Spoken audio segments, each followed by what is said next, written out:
Being each other's everything can get toxic. It's too many roles to fill and the expectations become too high. It becomes suffocating.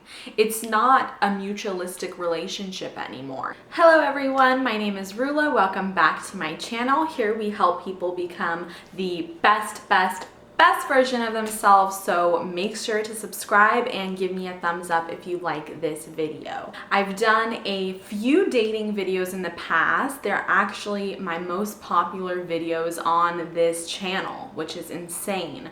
So I highly recommend you guys to watch those if you haven't already. I talk about online dating, attracting your soulmate, and a lot of other cool things like that. So today's video isn't so much about dating, but it's about those people who are already in a union. So if you're currently in a relationship, or if you just want to kind of talk about some relationship advice, then you're in the right place. Now, I've been very lucky in my life that I've had the pleasure of meeting couples who have been married for decades on decades, and they all kind of share similar things among them. So I want to start off this video by just talking about relationships biologically. What kind of relationships exist in nature? And there are three main relationships that exist. There is a parasitic relationship, a commensalism relationship, and there is a mutualism relationship. So let's talk about each of these. I hope I'm not butchering the names of any of these. In a parasitic relationship, one partner benefits and the other one is destroyed, harmed, or killed. So when we think of parasites, we think viruses, mold, fungus, all of these things. It's when one partner is benefiting and it's coming at the detriment of the other. Now, unfortunately, this does not only exist with animals and insects, but there are people in the world today, in this generation, who are in parasitic relationships where they continue to, be harmed, and they continue to give, and one person is just literally soaking up all of this while the other one is being harmed. We see this in relationships where one person continuously is abused or cheated on or lied to, and the other person is just living their best life. Not where we want to be. Now there's a step further, a step better than that, is a commensalism relationship. And that's when one partner benefits and the other one is neither harmed nor benefited. Okay, so these ones are kind of harder to identify, but let's think of a bee who is coming to get pollen from a plant. Well, in that case, the bee is benefiting and the plant is neither harmed nor benefited. Yeah, it gave away some of its pollen or whatnot, but it's not losing, it's not gaining, it's just kind of neutral. And once again, we see these relationships in our society as well, when we see one partner who has maybe helped their partner find a job or whatever, just level up in life. But on the other hand, they themselves have not either been benefited or harmed. Not where we want to be. Okay, I mean, it is a step further from the parasitic relationship, but once again, today's video is about fulfilling relationships. And being fulfilled means being satisfied. It means being greater than we once were. It's about something adding to our lives. Something that fulfills us is something that makes us feel joy. It makes us feel happiness. I don't want to say it makes us feel whole or complete, because once again, we need to be whole and complete before we're dating, before we're in a relationship. But the last relationship, which is obviously the winner, is mutualistic relationships. And that is when both partners benefit. Both are benefited, okay? And once again, if someone is in a relationship for decades on decades and they're happy, clearly they're in a mutualistic relationship. Now, I want to talk about something that might shock you guys, and it's why being best friends with your partner isn't always a good thing. I know you might be over there like, ooh, I'm best friends with my partner. I've been there. I've done that. And it's something that for the longest time I held on to. Like, I want a partner who's my best friend, my everything, my confidant, my cheerleader, my fan, my support system. Oh, right? We want it all. We want someone who just adores us, idolizes us, respects us. Of course, everyone wants that. But the problem here is the expectation we put. Think about it. Inherently, partners and best friends have different roles. Best friends are, let's say, we can vent to them, right? We can call up our best friend, tell her about our girl issues, tell her about the bad experience we had at work. Friends are, for the most part, there so we can vent, right? So we can get things off of our chest. A partner is someone you build a life with. When we think of partner, we think of union, we think of marriage, we think of having kids. Relationships is meant to build. It's meant to create something. Think of like you're building a home. You have the foundation and then you need the walls, the roof. You're building something. So when you think of relationships, you have to think you're both contributing for a greater good. You're both adding value. The problem with this whole best friend idea is generally we don't build with our best friends. Generally with our best friends, we have fun, we vent, we talk crap, we gossip, we laugh, we do these social activities. And so it's okay to have your partner as a best friend, but it is gonna come with some consequences. This is talked about in a TED Talk that I recently had the chance to listen to while I was driving to work. Esther Perel, I wrote it down here, so if I'm looking this way. She's a psychotherapist, a sex therapist, and a couples therapist. And she talks about why it's not the best thing to have your partner as your best friend. And she talks about how this is really only commonly seen in America. You go to other countries, you go to India, you go to Asia, you go to Europe. People have a community. People have friends, they have family, they have colleagues. People are immersed in a community. And unfortunately in America, we live in a very isolated space. We all work long hours, we all get like 2 weeks off for vacation, right? For the most part. And so our life ends up revolving around our partner because that's who we see when we get home. That's who we see when we get up in the morning. And so that's the closest thing to us. But you go to these other parts of the world, you go to even South America, and people there have friends outside of their husband or wife. People there have clubs and communities that they're involved with outside of their partner.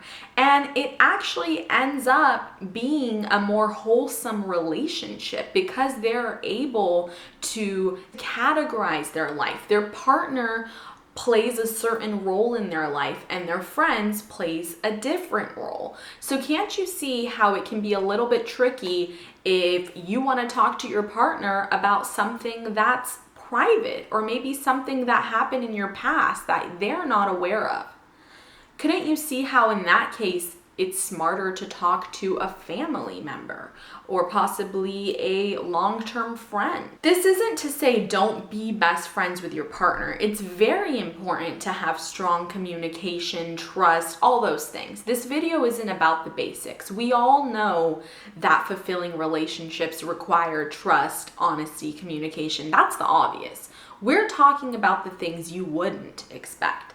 So being best friends, being each other's everything can get toxic because you start holding your partner to a certain expectation. Not only do they need to be a good husband or a good wife, but you need them to be a shoulder to cry on. You need them to be someone who you can vent to about work. They end up being your therapist, your personal trainer, you're this, you're that, your cook. That's when issues start arising. Now I'm gonna just talk about really quick kind of tips that all of these successful, fulfilling relationships share. A lot of these couples who have been married for decades, their partner isn't their everything. They've actually hired and outsourced some of the things that more unsuccessful relationships haven't. For instance, instead of relying on their partner to help them out with their job, to help them out with their work, they hire an assistant. They hire someone to file their paperwork. Instead of a husband relying on his wife to take care of the kids, to clean, cook, they hire a nanny, they hire a chef. It makes sense why these people outsource certain jobs. They hire a therapist when they're going through something because they understand that you can't be a partner, a therapist, a cook, a friend, a confidant. You just can't. It's too many roles to fill and the expectations become too high. It becomes suffocating.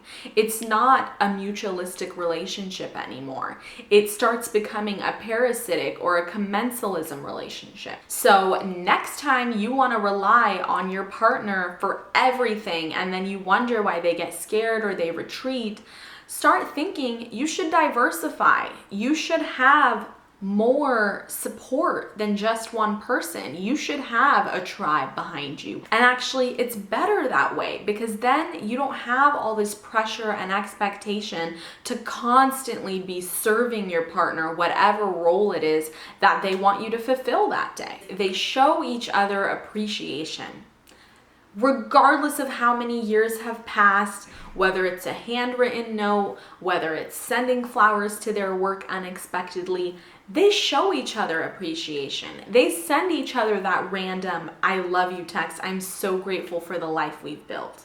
And that's something that all relationships must have, is that appreciation, that devotion, and that respect for one another. They all have their independent alone time. They're not constantly in each other's faces.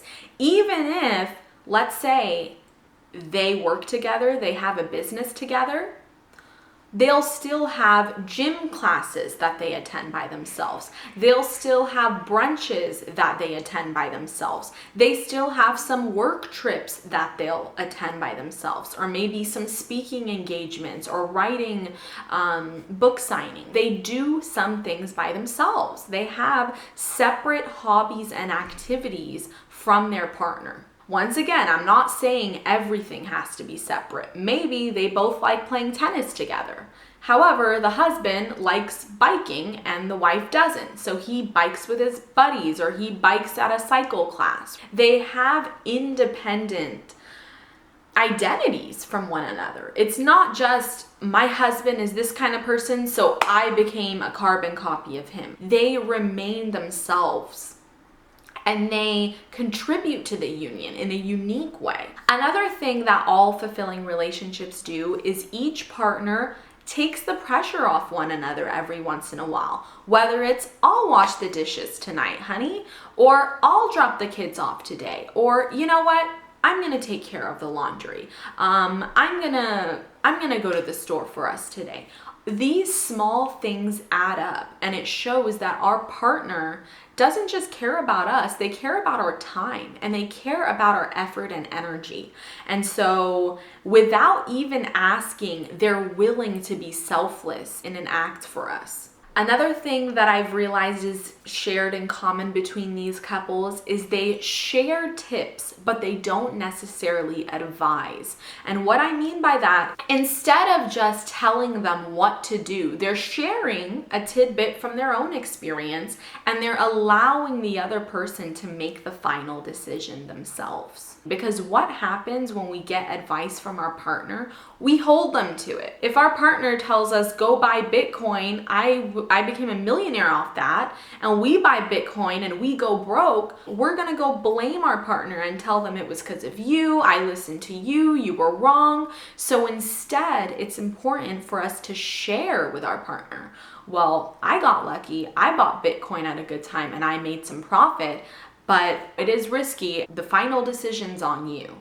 So Make them feel empowered to make their own decisions. It's okay to share, it's okay to offer some tips, but don't advise them in a forceful way because it can bring about resentment or hostility in the long run. Another thing is discuss without debating. It's okay to have contrasting opinions or beliefs, but don't ever go to war about it. Just settle your differences, agree to disagree, and move on. Now, another key to fulfilling relationships is having a sense of adventure. When years pass by, it's easy to get caught up in monotone routines, in regular lives. No, you don't want to get bored, right? You want to introduce adventures into your life, whether it's a short trip over the weekend or trying out a new dance class together, anything.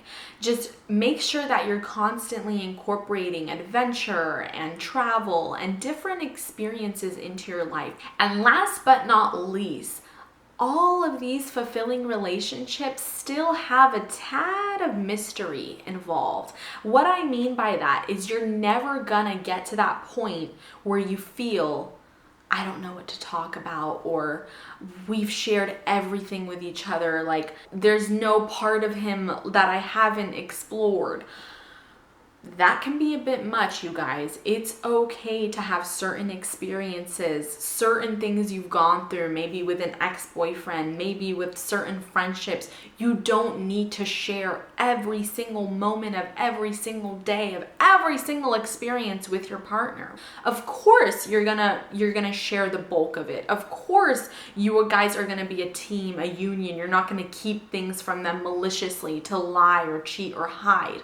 But you don't need to pour out your whole life story to them. It's always good to keep a little bit of mystery, because that mystery and that alone time and all these things keep that spark alive for years to come. I hope this video was helpful. I'm wishing you guys fulfilling relationships, not just with your partner, but with your friends, your family. We should all be experiencing mutualistic relationships in all aspects of our life. Thank you so much for watching this video. I'll see you guys very soon.